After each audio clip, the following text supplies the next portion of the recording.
Anti incumbency మొదలైంది. ఏదైనా విక్టిముడ్ politics అనేది యాంటీ ఇన్కంబెన్సీ మొదలైనప్పుడు పనిచేయదు.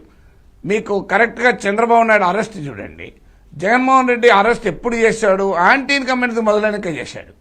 దానివల్ల మీకు చంద్రబాబు నాయుడు ప్లస్ అయింది. అదే మీకు చంద్రబాబు నాయుడు పట్లనే వ్యతిరేకతున్న సమయంలో అరెస్ట్ చేసి ఉంటే ఈ డ్యామేజ్ జరిగేది కాదు. అందువల్ల ఎప్పుడైతే కేజ్రీవాల్ ప్రో ఇన్కంబెన్సీ ఉన్న సమయంలో లెఫ్టినెంట్ గవర్నర్ పైన కేంద్రం పైన ఎంత ఫైట్ చేసినా జనం యాక్సెప్ట్ చేశారు. కానీ ఎప్పుడైతే యాంటీ ఇన్కంబెన్సీ మొదలైందో ఆ ఫైట్ పట్ల ప్రజల పర్సెప్షన్ మారిపోతుంది. ఏంది గోలా, ఎప్పటికీ ఏంది ఈ గోలా అనేటువంటి భావన పెరుగుతుంది.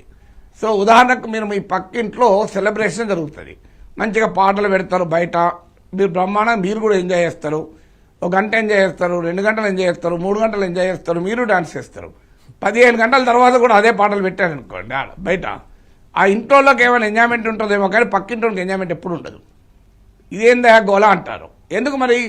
అదే అంటే పక్కింట్లో పాటలు పెడితే ఎంజాయ్ చేసిన ఇంటి వారు 1 గంట 2 గంటలు 3 గంటల తర్వాత చిరాకు ఎందుకు పడుతున్నారు?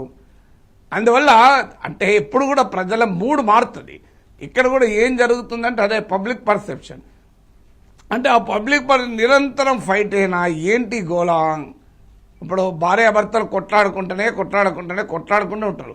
ఓ దశకు వచ్చిన తర్వాత బంధువులు మిత్రులు ఏమంటారు, ఇది చూడలేక సస్తానమయ్యా, సపరేట్గా విడాకులను తీసుకోండి అంటే. అప్పటిదాకా మీరు కలిసి ఉండాలి, పిల్లల కొరకైనా కలిసి ఉండాలి, మీరెవరో ఒకరు తగ్గాలి, దాంపత్యం అంటే అది, వివాహం అంటే అదే ఉపన్యాసాలు ఇచ్చిన ఒక స్టేజ్ వచ్చాక ఏందా ఈ గోళ సపరేట్గా విడాకులు తీసుకోండి అంటారు. అందువల్ల అదే జరిగింది. Law of diminishing returns and ఎకనామిక్స్లో సూత్రం. కేజ్రీవాల్ కేంద్రం పైన పోరాటము ఇనీషియల్గా బాగా జనం రియాక్ట్ అయినా ఒక దశ దాటినాక లా ఆఫ్ డిమినిషింగ్ రిటర్న్స్ ఎక్కడో కానీ రాజీ పడి ఎంతో కొంత పని చేయించుకుంటే బాగుండు కదా, నిరంతరం ఫైట్ ఏంటి అని. ఇప్పుడు మీకు ఇక్కడ కేసీఆర్కు గవర్నర్కు మధ్య ఘర్షణ కూడా అదే జరిగింది. మీరు గమనించండి, గవర్నర్ తప్పలేదా? చాలా విషయాల్లో గవర్నర్దే తప్పు. కానీ జనం ఏం చేశారు, గవర్నర్ తప్పు అన్నది బీజేపీని శిక్షించారా? శిక్షించలే. మీరు చూడండి, బీఆర్ఎస్ శిక్షించారు.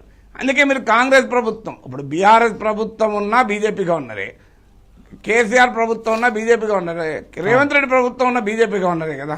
మరి ఎందుకు పంచాయతీ లేదు? ఇప్పుడు మీరు ఇక్కడ తెలంగాణలో మీకు అర్థమవుతుంది. అంటే అప్పుడు కేసీఆర్ ఏమనుకున్నారంటే ఈ పంచాయతీ నాకు ఉపయోగపడుతుంది, నాకు విక్టిమ్హుడ్ అనేది ఉపయోగపడుతుంది, తెలంగాణ సెంటిమెంట్ పండుతుంది అనుకున్నాడు. కానీ ఏం జరిగింది, ప్రజలు anti incumbency మొదలైనాక victimhood politics పనిచేయమని prove అయిందా లేదా? యాంటీ ఇన్కంబెన్సీ మొదలు కాకముందు విక్టిమ్హుడ్ పనిచేస్తుంది. ఒక ప్రో ఇన్కంబెన్సీ ఉన్నప్పుడు విక్టిమ్హుడ్ పనిచేస్తుంది. యాంటీ ఇన్కంబెన్సీ వచ్చాక విక్టిమ్హుడ్ పాలిటిక్స్ పనిచేయవు. అందువల్ల ఎప్పుడూ ఒకే స్ట్రాటజీ పనిచేయదు. Political parties grass roots feedback ఆధారంగా నిరంతరం రీఇన్వెంట్ చేసుకోవాలి. నీకు ఎంత గొప్ప ఐడియాలజీ ఉన్నా, ఎంత గొప్ప ఆర్గనైజేషన్ ఉన్నా, ఎంత కమిటెడ్ క్యాడర్ ఉన్నా, ఎంత దూరదృష్టి ఉన్న లీడర్షిప్ ఉన్నా, పబ్లిక్లో నీకు ఎంత మంచి పర్సెప్షన్ ఉన్నా, అది రాజకీయాలు కానీ వ్యాపారం కానీ, గ్రౌండ్ లెవెల్ ఫీడ్బ్యాక్ తీసుకొని నిరంతరం నువ్వు రీఇన్వెంట్ చేసుకోకపోతే you will not succeed in politics. ఎందుకంటే మారుతూ ఉంటుంది ప్రజల మూడు. నేను నా యూట్యూబ్ ఛానల్లో గత 15 రోజులుగా ట్రంప్ చర్యల మీద చాలా వీడియోలు పెట్టాను. మీరు గమనించండి, ఇనీషియల్గా బాగా వ్యూస్ వచ్చాయి, రోజు రోజు తగ్గుతున్నాయి. నేను ఇన్ఫోసిస్లో 700 మంది మీరు తొలగించింది పెడితే 50,000 మంది చూశారు. అంటే ప్రజలు ఏంది, ఏ ట్రంప్ కరెక్టే, ఇంతకాలం ట్రంప్ అనే దశకు వచ్చారు. నేనేం చేశాను, ఆ దశ వచ్చిన తర్వాత మార్చాను. అంటే I have reinvented my self. నేను ఒక నా చిన్న ఎగ్జాంపుల్ చెప్తున్నా. సో అందువల్ల ఎక్కడైనా లైఫ్లో you have to reinvent your self. మీరు ఒకే రకంగా ఇప్పుడు పెద్ద పెద్ద టాప్ సినిమా యాక్టర్ల సినిమాలు కూడా ఫెయిల్ అవుతుంటాయి చూడండి. మీరు గొప్ప యాక్టర్లు కూడా ఫెయిల్ అవుతారు. మీకు ఈ మధ్య కాలంలో కూడా మీరు పేర్లు బాగుండదు, వాళ్ళ అభిమాన సంఘాలు మన మీద పడతాయి. కానీ సో బ్రహ్మాండమైన టాప్ యాక్టర్ల సినిమాలు ఎందుకు ఫెయిల్ అవుతాయి? ఒకే టైం ఉంటుంది. You have to reinvent.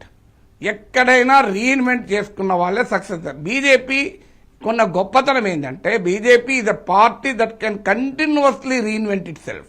అందుకే మీరు చూడండి 2024 ఎలక్షన్స్లో 63 సీట్లు తగ్గాక వరుస పెట్టి చూడండి, హర్యానా గెలిచింది, మహారాష్ట్ర గెలిచింది, లోక్సభ ఎలక్షన్ రిజల్ట్ను మార్చేసింది.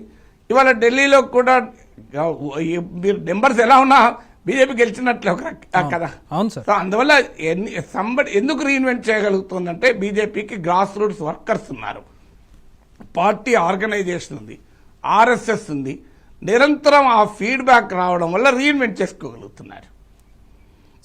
సార్ ఇక్కడ మనం చూసినట్లయితే పార్టీ ఓవరాల్గా పర్ఫార్మెన్స్ అంత బ్యాడ్గా లేదు.